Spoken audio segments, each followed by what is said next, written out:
এক বুদ্ধিমতী নারীর গল্প যে তার দরিদ্র স্বামীকে এক ধনী বণিক এবং শহরের অন্যতম শ্রেষ্ঠ ধনী ব্যক্তিতে পরিণত করেছিল। আল্লাহ আপনাদের সকলের সময় কল্যাণ ও ভালোবাসায় পরিপূর্ণ করুন। আরও জানুন চ্যানেলে আপনাদের স্বাগতম। কথিত আছে, শহরের এক পুরনো অংশে, যেখানে সরু গলিগুলো একটি ক্লান্ত শরীরের শিরার মতো একে অপরের সাথে জড়িয়েছিল, সেখানে একটি ছোট ঘর ছিল। বিশাল বিশাল বণিকদের বাড়ির ভিড়ে ঘরটি প্রায় দেখাই যেত না। এর ছাদ ছিল জরাজীর্ণ কাঠের এবং দেয়ালগুলো বৃষ্টি ও গরমে ফেটে যাওয়া কাদামাটির প্রলেপ দেওয়া। সেখানে ওমরের সাথে তার স্ত্রী লায়লা বাস করত। ওমর ছিল ৩০-এর কোঠার প্রথম দিকের এক যুবক, দীর্ঘদেহী ও কৃশ। তার মুখে রোদ ক্লান্তির ছাপ ফেলেছিল। তার কাজ ছিল শুধু বাজার থেকে মানুষের বাড়ি পর্যন্ত ভার বহন করা। প্রতিদিন ভোরে সে বের হতো, কোমরে পুরনো একটি বেল্ট বাঁধত এবং কাঁধে এক টুকরো জীর্ণ কাপড় রাখত, যা দিয়ে সে ঘাম মুছত। সূর্যাস্তের পর সে ক্লান্তি আর সামান্য কিছু পয়সা নিয়ে বাড়ি ফিরত। অন্যদিকে লায়লা ছিল ২০-এর কোঠার শেষের দিকের এক নারী।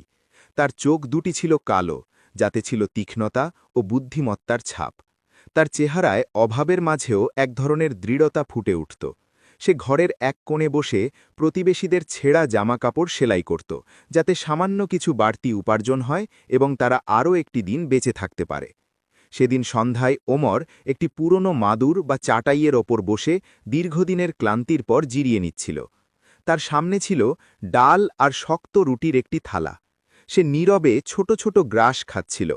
লায়লা উদ্বেগে ভরা চোখে তার দিকে তাকিয়েছিল। সে শান্ত কিন্তু দৃঢ় কণ্ঠে বলল, ওমর, আর কতদিন আমরা এভাবে থাকব? ওমর ক্লান্তভাবে মাথা তুলে বলল, আল্লাহ আমাদের কপালে এটাই লিখে রেখেছেন লায়লা। রিজিক আল্লাহর হাতে, আমি তো কেবল এক দুর্বল বান্দা। লায়লার চোখ জ্বলে উঠল। হ্যাঁ, রিজিক আল্লাহর হাতে, কিন্তু তিনি আমাদের কাজ করার জন্য বুদ্ধিও দিয়েছেন। তুমি বছরের পর বছর ধরে কুলির কাজ করছ, কিন্তু আমরা কিছুই করতে পারিনি। তুমি কি দেখো না প্রতিবেশীদের ছেলেরা কেমন বড় হয়েছে? তাদের কেউ বণিক হয়েছে, কেউ দোকান খুলেছে, আর তুমি এখনও মানুষের বোঝা বহন করছ। ওমর মাথা নিচু করল, যেন কোনো শিশু বকুনি খাচ্ছে। আমি এই কাজ ছাড়া আর কিছু জানি না। ব্যবসার জন্য টাকার প্রয়োজন, আর আমরা তো ঠিকমতো খেতেই পাই না। লায়লা তার কাছে গিয়ে বসল এবং তার খসখসে হাতটি ধরে বলল, টাকাই সবকিছু নয়। আমরা অল্প দিয়ে শুরু করব এবং ধীরে ধীরে বড় করব। তুমি কি বাজার দেখো না? প্রতিদিন সেখানে পণ্য কেনা বেচা হয়। যার বুদ্ধি আছে সে তাকে হারিয়ে দেয়, যার শুধু টাকা আছে। ওমর চুপ করে রইল। লায়লার কথাগুলো তার মনে বাজতে লাগল, যেন এক জাগরণের ডাক। কিন্তু তার ভয় তার আশার চেয়েও বড়